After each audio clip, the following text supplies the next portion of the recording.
মুহূর্তে বক্তব্য পেশ করছেন গাইবান্ধা পশ্চিম সাংগঠনিক জেলার সম্মানিত সভাপতি আব্দুল্লাহ মামুন।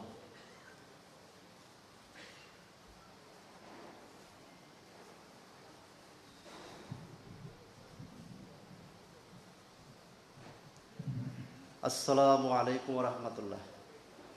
ইন্নাল হামদুলিল্লাহি ওয়াহদা ওয়াসসালাতু ওয়াসসালামু আলা মান লা নাবিয়্যা বা'দা। আউযু বিল্লাহি মিনাশ শাইতানির রাজীম। বিসমিল্লাহির রহমানির রহিম। সমস্ত প্রশংসা সেই আল্লাহ তাআলার জন্য, শান্তি বর্ষিত হোক নবী মুহাম্মদ সাল্লাল্লাহু আলাইহি সাল্লামের উপর। সম্মানিত উপস্থিতি, তৃণমূল পর্যায়ে যুব সংঘের তৎপরতা বৃদ্ধির উপায় সম্পর্কে সংক্ষিপ্ত আকারে কিছু আলোকপাত করে আমি আমার আলোচনা শেষ করব। আমা তৌফিক ইল্লা বিল্লাহ। বর্তমান সময়ে প্রতিযোগিতার যুগ। যদি আমি সংগঠনকে সামনের দিকে এগিয়ে নিয়ে যেতে চাই, তাহলে প্রথমে নিজেকে গড়ে তুলতে হবে। আমি কে, আমি কি করতে পারি, এই সংগঠনের চাহিদা কি। সংগঠন অগ্রসর হবে কর্মীদের দ্বারা। যদি আমি কর্মী তৈরি করতে না পারি, তাহলে কখনো এই সংগঠন তৃণমূল পর্যায়ে শক্তিশালী হবে না। তৃণমূল পর্যায়ে শক্তিশালী করতে গেলে প্রথম পর্যায়ে যে কাজটা আমাদেরকে করতে হবে সেটা হচ্ছে কর্মী বৃদ্ধি করা। কর্মী বৃদ্ধি করার জন্য আমাদের যে কাজটা করতে হবে, প্রথমে ভ্রাতৃত্ব সৃষ্টি করতে হবে।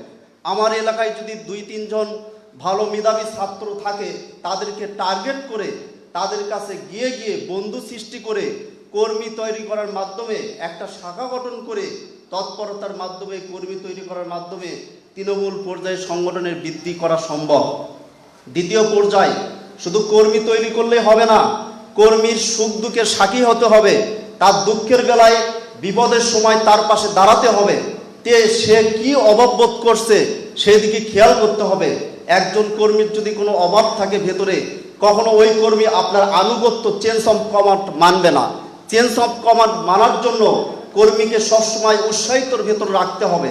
এই জন্য সবসময় সে যখন বিপদে পড়বে তার পেছনে আমাকে সর্বদাই তৎপরতা থাকতে হবে। তৃতীয় পর্যায় সেটা হচ্ছে আমার আমল আখলাক পরিবর্তন করা। আমি যদি নিজেই ভালো না হই, আমার যদি দাড়ি না থাকে, টাকনুর নিচে কাপড় যায়, চারিত্রিক খারাপ থাকে, আমি যদি অযথা সময় নষ্ট করি, তাহলে আমার দাওয়াত কেউ কোনো বন্ধু গ্রহণ করবে না। আগে নিজেকে গড়ে তুলতে হবে।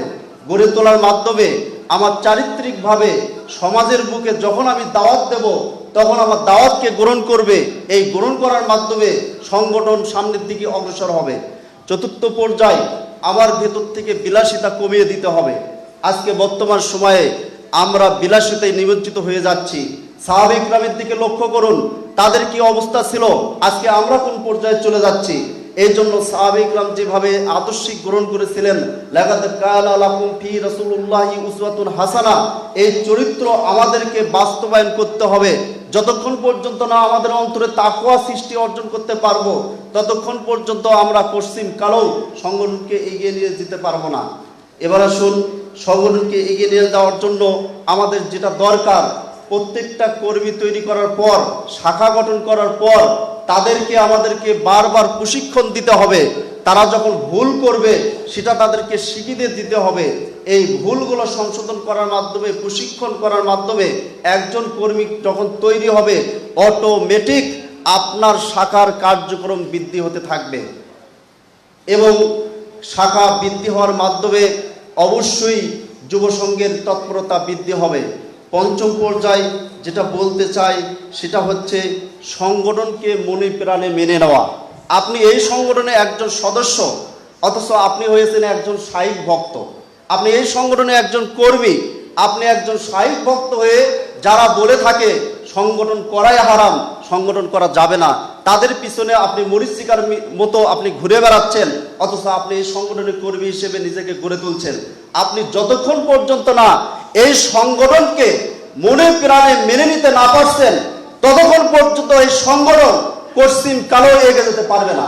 আমাকে সর্ব অবস্থায় ভাবতে হবে, সর্ব অবস্থায় আমার মনে প্রাণে একটি সংগঠন, সেটা হচ্ছে বাংলাদেশ আহলে হাদিস যুব সংঘ। আল্লাহ তাআলা যেন এই সংগঠনকে আমাদের সামনের দিকে এগিয়ে নেওয়ার জন্য তৌফিক দান করুন। সবাই আল্লাহ আমিন। এই দাবি দাওয়া রেখে আমি আমার সংক্ষিপ্ত আলোচনা এগিয়ে দিতে পারলাম। সুবহানাকাল্লাহুম্মা রাব্বানা ওয়া বিহামদিক আশহাদু আল্লা ইলাহা ইল্লা আনতা আস্তাগফিরুকা ওয়া আতুবু ইলাইক। আসসালামু আলাইকুম ওয়া রাহমাতুল্লাহ।